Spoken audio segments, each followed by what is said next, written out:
Bonjour à tous and welcome to another video. Today we are talking about the difference between anything and nothing. And you might be thinking, hold on a minute, I thought this was a French channel. And you're right, it is. But this is a very English problem. And it means that people often make mistakes in French because English does some really weird things. Let me show you what I mean. In English, anything and nothing sometimes mean the same thing, and sometimes they don't. Let's compare the following sentences. I don't have anything, I'd do anything, and do you need anything? Now, many people might well look at these and think, well, yeah, anything, that means the same thing, it's fine. But actually, when you think about it, they don't mean the same thing. In I don't have anything, what you're saying is I have nothing. But I'd do anything doesn't mean I'd do nothing. Instead, it literally means I'd do anything, right? It doesn't matter what, I would do it. And do you need anything doesn't mean do you need nothing, and it doesn't mean do you need anything, it means do you need something. This must be really horrible for non-native speakers of English to learn. And while it means you have to learn 3 different words in French, as far as I'm concerned, the French is far more logical.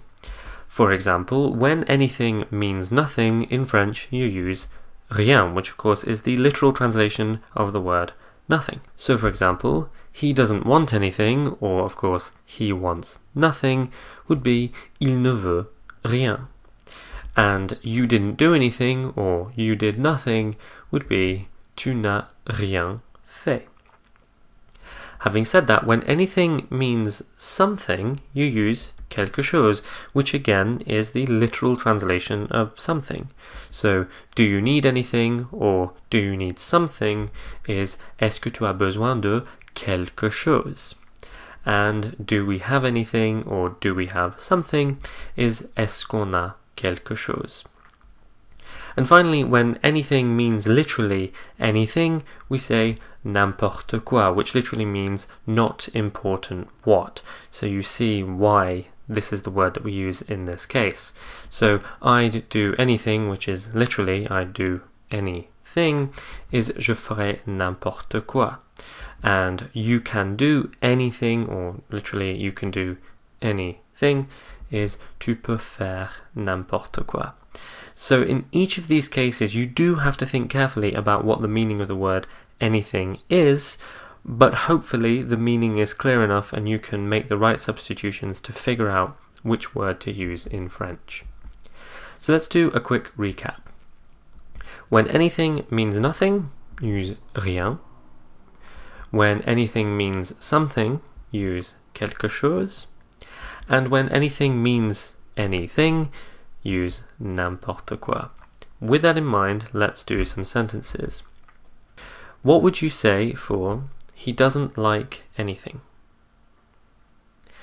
In this case, anything means nothing, right? He likes nothing, and so you would say il n'aime rien. You can say anything.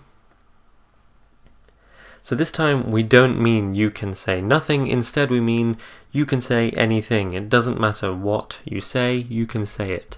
Tu peux dire n'importe quoi. Remember, not important what. Do you see anything? In this case, again, we're not asking do you see nothing, we're not asking do you see any old thing, we're asking do you see something. So you can say est-ce que tu vois quelque chose? We didn't buy anything, or we haven't bought anything. Both are the same in French. In this case, both can be substituted with nothing. We can say we bought nothing, or we have bought nothing. And so you would say nous n'avons rien acheté. Of course, you could also say on n'a rien acheté. Whether you use nous or on, the point still stands. In this case, we use rien. And finally, the dog eats anything. Once again, this time we literally mean anything. It doesn't matter what it is, the dog will eat it. And so we'll say le chien mange n'importe quoi. So I think once you've got your head around the English, the French becomes much easier. It might require a little bit of thought, but I promise eventually it will become very natural and you won't have to think about it at all. Having said that, if you have any questions, then please do not hesitate to ask. And until next time, à bientôt!